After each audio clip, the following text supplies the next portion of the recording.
Ricardo Sevilla, periodista de larga trayectoria, columnista, escritor, fundador y conductor de su espacio en YouTube, Los Datos Duros, y orgullosamente miembro de esta familia sin censura. ¿Cómo estás, Ricardo? Te saludo con mucho gusto. Buenos días.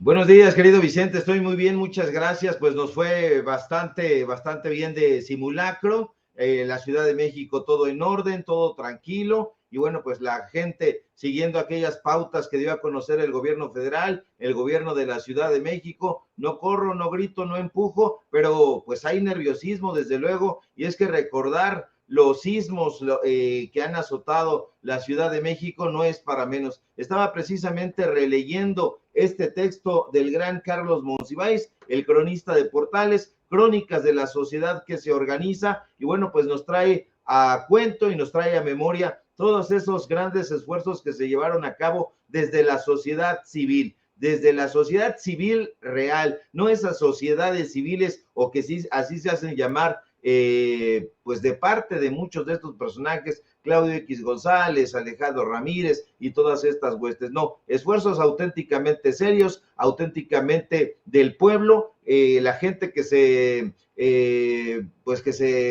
asoció, que se reunió, que ayudó, que tendió la mano, y bueno, pues todos esos actos de antisociales no mermaron la solidaridad del pueblo de México. ¿A qué me refiero con actos antisociales? La delincuencia, el robo, el hurto, el saqueo, no fueron la divisa en aquel momento. En realidad lo que hubo fue ayuda, y es que de esa manera se comporta el pueblo de México, un pueblo que desprecia desde luego Guillermo Sheridan, y pues estaremos platicando sobre ese tema. Mi querido Vicente, estamos esperando a Javier Corral, entonces, pues bueno, un tema muy interesante, desde luego.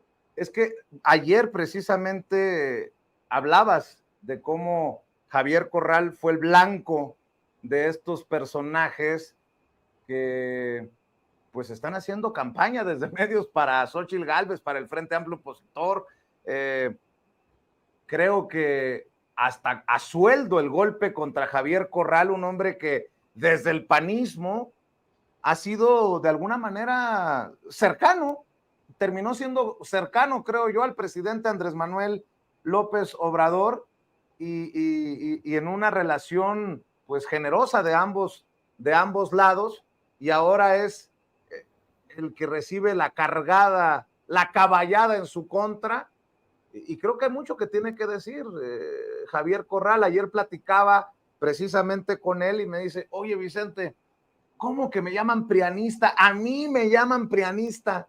Pues sí, a ti te llamaron prianista, y está muy enchilado, hay que decirlo, Javier Corral, y creo que va a ser una entrevista muy interesante que se puede dar en cualquier minuto. Tú dices si le entramos al tema, o tú mandas, maestro, porque el tema que traes también está sabroso.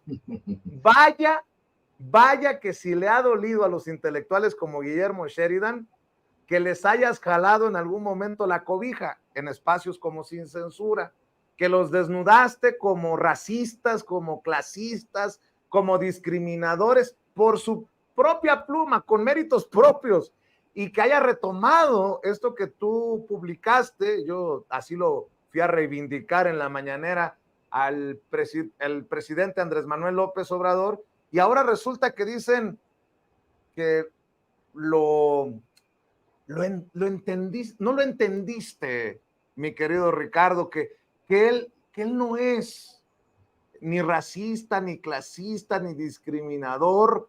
Pues vaya cosa, Ricardo. Claro que sí, pues vamos a estar muy al pendientes de que se conecte en cualquier momento Javier Corral, porque también pues esas respuestas que dé a los señalamientos que se han hecho, pues serán muy interesantes. Esta probable renuncia a su militancia del PAN, desde luego que es un tema periodístico que debe cubrirse. Y bueno, vaya pedazo por otro lado de cobarde que resultó el señor Guillermo Sheridan. Yo no fui fue teté, diría, ahora resulta que este clasista no quiso decir lo que dijo, ahora resulta que no quiso escribir lo que escribió, ahora resulta que nosotros no comprendemos nada, que comprendemos mal, que nosotros no sabemos leer y que todo lo tergiversamos. Y es que el soberbio Guillermo Sheridan, que se las da, usted lo conoce, de superculto e inteligente, se achicó y ha salido a decir, no, ¿cómo creen? Lo que pasa es que ustedes no comprenden. Yo soy un ironista como Jonathan Swift y lo único que quería era hacer una crítica mordaz, inocente de la sociedad mexicana, pero ustedes no entienden. Sí, ahora resulta que el pueblo de México no entendió aquel parrafito, como le llama Guillermo Sheridan, tratando de achicar pues el sentido que tenía este texto, donde se da gusto insultando a los mexicanos. Y es que en el número más reciente de la revista Letras Libres, en el número de septiembre, el canchanchan de Enrique Krause pretende salirse por la tangente y haciendo cualquier cantidad de malabares, pretende zafarse de lo que afirmó. Pero primero que nada, ¿qué fue lo que dijo Guillermo Sheridan? Usted lo recuerda y si no lo recuerda, ahí le va. Guillermo Sheridan dijo que el mexicano es, entre otras cosas, ignorante, violento, tonto, fanático, corrupto, ladrón, sexista, caprichoso, temperamental, alcohólico y arbitrario, entre otras bellezas que nos adjudica. Pero ahora dice que no fue así, que él trató de escribir una ironía situacional. Pero ¿qué clase de personas creerá Guillermo Sheridan que somos? ¿Nos creerá tontos? ¿Nos creerá ignorantes? Pues sí, eso es precisamente lo que él cree que somos los mexicanos. Pues ahora vamos a demostrarle que no es así, y no es así porque nosotros, a diferencia de lo que él piensa o supone, sí sabemos que es una ironía situacional. Y por cierto, que no es nada de lo que este sujeto pretende hacernos creer. No es nada absolutamente de eso, porque fíjese, vayamos a las cosas claramente. En términos literarios, la ironía situacional ocurre o tiene lugar cuando sucede lo contrario de lo que nosotros habíamos previsto. Le pongo un par de ejemplos que son muy nítidos. Que mi hijo tire comida inmediatamente después de que yo haya trapeado el piso. Ah, no me la esperaba. Una ironía situacional. Otra, que llueva justo después de que yo haya lavado el patio o de que yo haya lavado mi automóvil. Ah, una ironía situacional, no me la esperaba.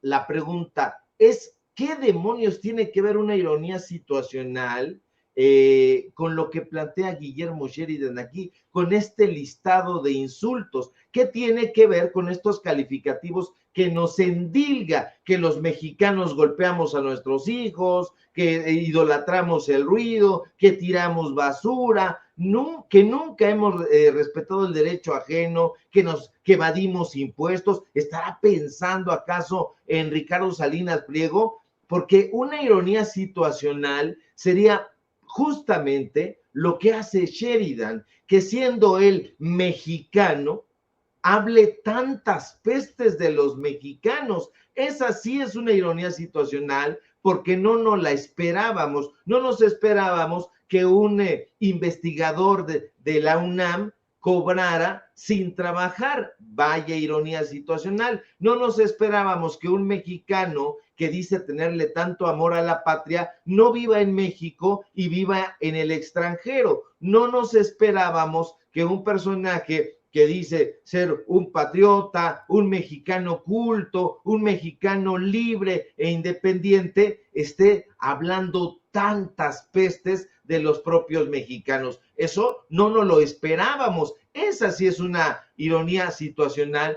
pero Guillermo Sheridan ha de creer que nosotros no entendemos nada de eso, porque están acostumbrados a eso precisamente, mi querido Vicente, porque imagínate, nosotros sí entendemos, sí leemos y sí tenemos pues esa capacidad lectora que él nos escatima. Nos da la impresión de que él sigue pensando que nosotros somos un atajo de ignorantes. Y eso no solamente duele, o no duele en realidad, sino asquea. ¿Qué clase de sujeto piensa todos estos calificativos de los mexicanos y después se amilana, se achica, se acobarda y dice, yo no fui? ¿Cómo creen? Es una ironía, pero ustedes no entienden, no lo comprenden. Una ironía situacional, es que su jefe, Enrique Krause, se diga historiador y sea ingeniero. Una ironía situacional es que el doctor, en términos populares,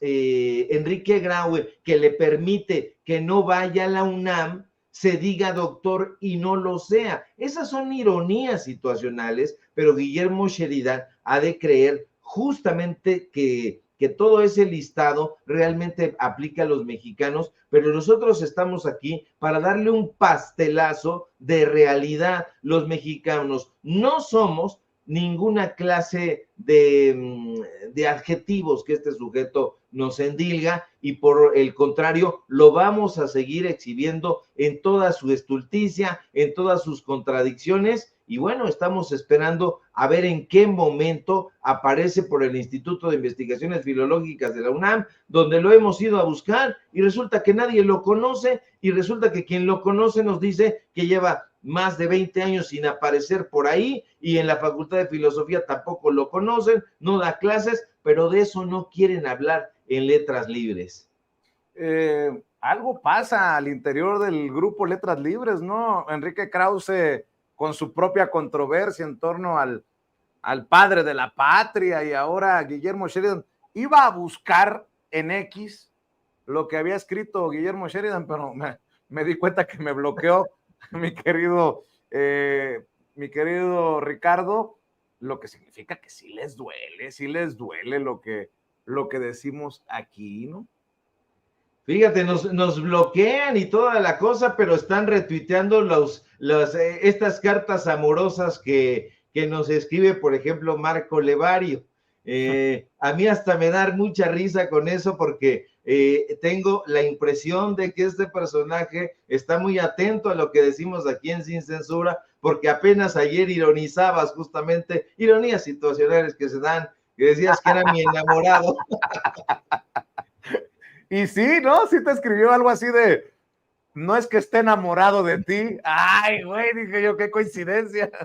Una coincidencia tremenda que nos da cuenta de que Marco Levario está pegado a su monitor, a su teléfono, muy pendiente de las transmisiones y de lo que se dice aquí en Sin Censura, porque ayer nos escribe una carta muy larga y justamente la retuitean Pascal Beltrán del Río, Fernando García Ramírez de Letras Libres y todas esas huestes que se han visto exhibidas por nosotros. Este señor dice que soy un provocador, y bueno, pues hay que ver la cantidad de adjetivos que me dedica ahí, ese personaje que me dedica videos, que ahora me dedica tweets todos los días. ¿Quién sabe qué tendrá ahí? Una fijación, una enfermedad, Marco Levario, o a lo mejor no, o a lo mejor simple y sencillamente es uno de estos sicarios pagados por Letras Libres, por Enrique Krause, por el propio Guillermo Sheridan, y que dice, bueno, pues ya nos llenó el buche de piedritas, ahí le vamos a aventar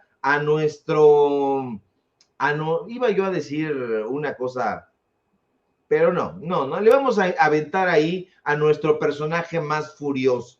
Y pues ahí va, y la verdad es que no me hace mella, me da mucha risa, me da ternura, y fíjate, él decía que yo había entrado al Seguro Social con el gobierno de López Obrador, y en ese texto dice que entré con Cedillo. Ponte de acuerdo, Marco Levario, ya no sabes, ahora sí que como dicen en mi barrio, ni qué decir, con tal de sacar todos estos calumnias en mi contra. Pero bueno, lo único que yo siento es un poco de tierna piedad por ti. Tú dices que sientes desprecio por mí y por el trabajo que realizo, que vivo de la calumnia, pero yo no sé dónde está la calumnia cuando te muestro que te pagó Miguel Ángel Mancera, contratos bien jugosos. Yo no sé dónde está la calumnia donde te demuestro que en el Congreso de la Unión te pagaban también. ¿Dónde está la calumnia cuando te muestro los contratos que te pagaban, por ejemplo, en Jalisco, en la UDG?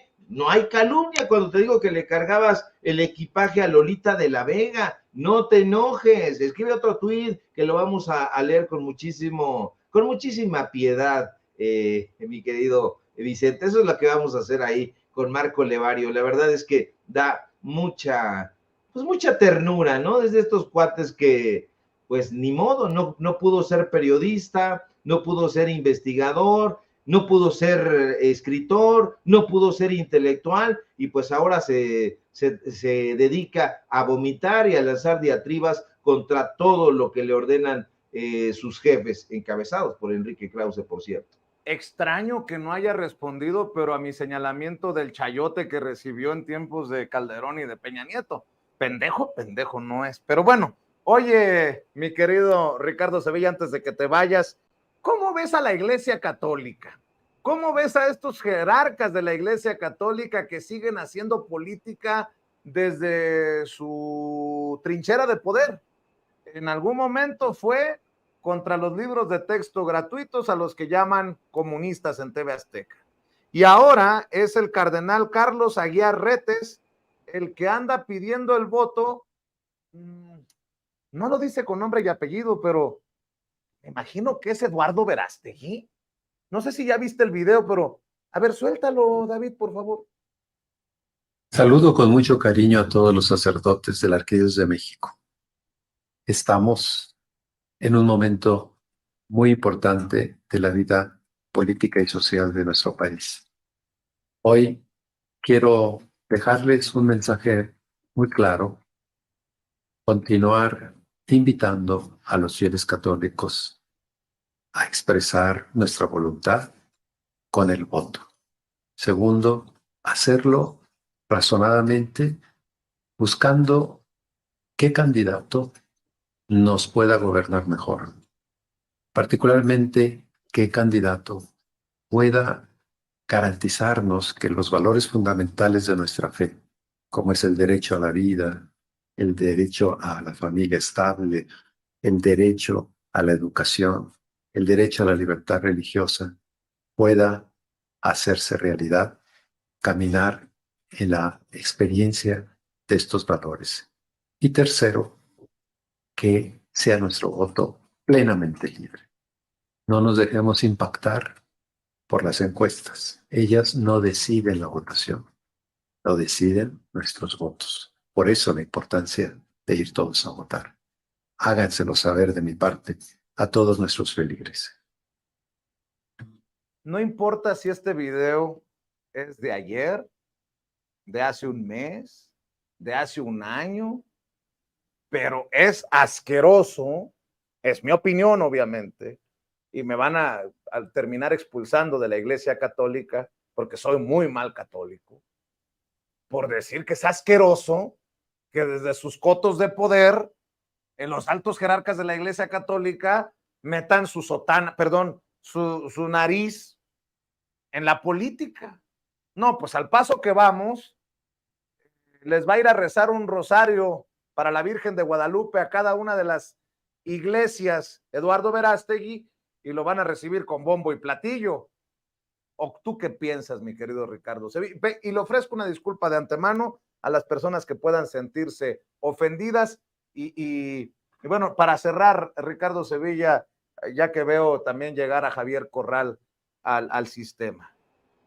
Uno de los alejamientos y distanciamientos que ha tenido precisamente la feligresía con respecto a la Iglesia Católica se debe precisamente a estos señalamientos y a estos hechos en realidad que han tenido los jerarcas con el crimen organizado. Hay que decirlo con todas sus letras. Estos personajes se han metido en la política, se han pasado por el arco del triunfo, el artículo 3 constitucional que dice que la educación debe ser pública, laica y gratuita. Entonces, estos personajes no deberían de intervenir en los asuntos políticos, pero siempre lo han hecho y eso es una realidad, una triste realidad. Y bueno, este personaje, pues tratar de impulsar a un personaje que nosotros creemos y yo creo contigo que puede ser Eduardo Verástegui, me parece repulsivo, me da bastante urticaria, y bueno, pues hay que alertar a la gente que nos ve, que nos escucha, que no se deje engañar por un personaje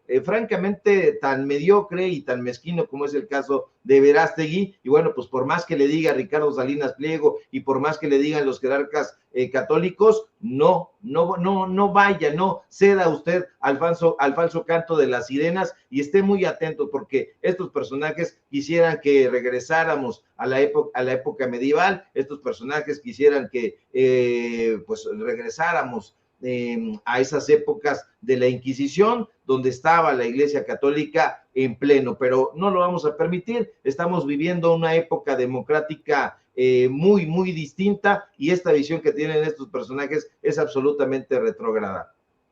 Mi querido Ricardo, cerremos invitando a la audiencia de Sin Censura a tus trincheras independientes. Claro que sí, querido Vicente, público memorioso. Síganme, por favor, en mis redes sociales, en Twitter o en X, @Sevilla Crítico, en Facebook, Ricardo Sevilla, así nada más. Síganme, por favor, en Paralelo 24 y en Los Datos Duros. Hoy tenemos informativo en punto de las 8:30 y permanecemos pendientes a la información, mi querido Vicente. Un fuerte abrazo. Claro que sí, Ricardo. Te mando un abrazo. Al maestro Ricardo Sevilla hablando con nosotros sin censura, y el que espero que